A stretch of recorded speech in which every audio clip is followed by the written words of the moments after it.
Ako iba pa, nung Friday po, nagkaroon po ko ng initial inspection. Mas maganda po sana yung gamit ng mga technologies. Yes. Ikinipit balikat din kasi ng mga nagdaan. Na yung value ng facility brings level of safety and convenience sa ating mga matasero at sa ating mga BLO. Yes, yung sana tuloy-tuloy na develop. Kasi that's the initial. Meron pa kami ibang building supposedly. Kaya it's stagnated. Wala nang development na i-introduce.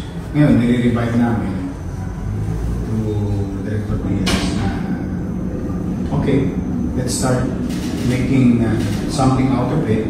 From there on, we reinvest put up another for same purpose, enlarging it, escalating, then their offices properly built. And of course, our daily activities namin for animal care, mga pet care program namin.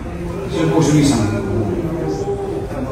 Anyway, moving on, I'll be happy to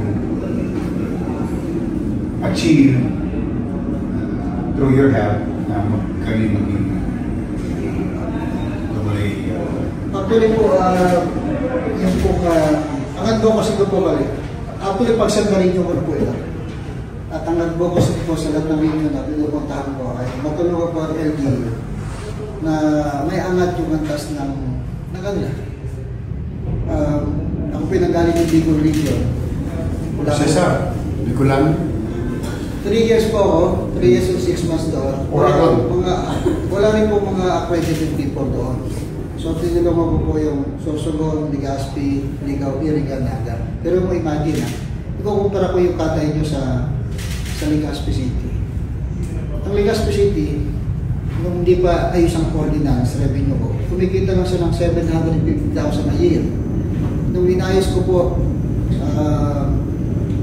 inayos ang slaughterhouse, tumulong po sa pag-ayos ng ordinance, revenue ko. So ngayon po kumikita siya ng, pag-alis ko, kumikita siya ng 1.4 million a month. So kinukuha ko inayos po natin, bawal ng tatay sa bahay-bahay, pinalakas ang enforcement, at nagkaroon po sila ng ordinance. Baka po kayo magbigay din po sa inyo ordinance, at least may guide kayo. Kasi nakikita ko pong maganda, lalo na LGU.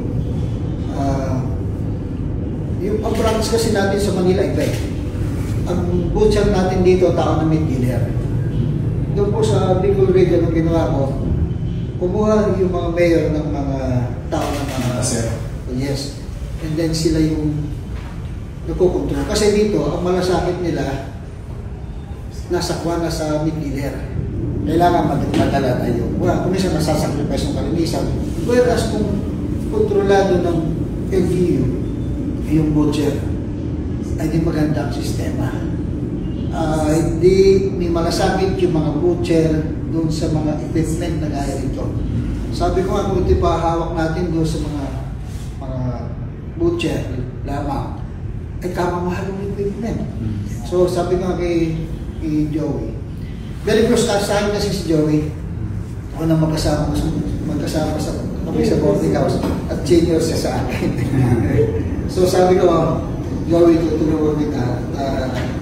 Nakita ko rin yung political will mo ngayon kung paano mo pinagano na itong Manila. Siguro yun na lang siguro ang mga dapat i-improve. I-comply, Yes, innovation na.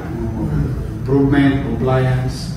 At ako nung nakita nga namin dito yung tubig at sabi ko nga, dito sino pa nga mag-initiate yan? Yung pagkakaroon ng tubig. Napaganda kasi very basic yan eh. Siyempre, gusto natin malinis yung end product natin, dapat simulan natin na siya potable. Yung po yung nire-require namin as a basic requirement, para documentary requirement para ma-accredit yung inyong once na naayos natin yan, ready, makakatrack po tayo ng mga media.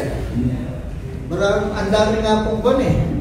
Una-una, ayos na rin yung wastewater nyo, di ba? Yung STP. So, halos tubig na lang, and then more of documentation siguro. Marami ng challenges para maayos natin ito. Siguro ako naman, ilang taon pa si Mayor, ako narito ako, Gusto ko rin maging hamon kay sa'yo, hamon sa akin, at hamon lalo kay Mayor. Magpapalaki pa kami ng aming pasilidad. Talagang tukod lang kami sa gastos ngayon. So we wanted to live within the maximum capacity, maximum possible economic return to the city so that we can reinvest and to make it bigger, adjacent to each other. But the buildings that are being built is in synchrony with the operation. Actually, tinitignan ko capacity, ang laki ng capacity nito. Pero ako, ang bakang-bakang nyo, 2 linya. And then yung baboy nyo, ganun din. Actually, kaya pumatay ng mga mahigit 500, almost 1,000 a day. Pwede ma-maximize natin.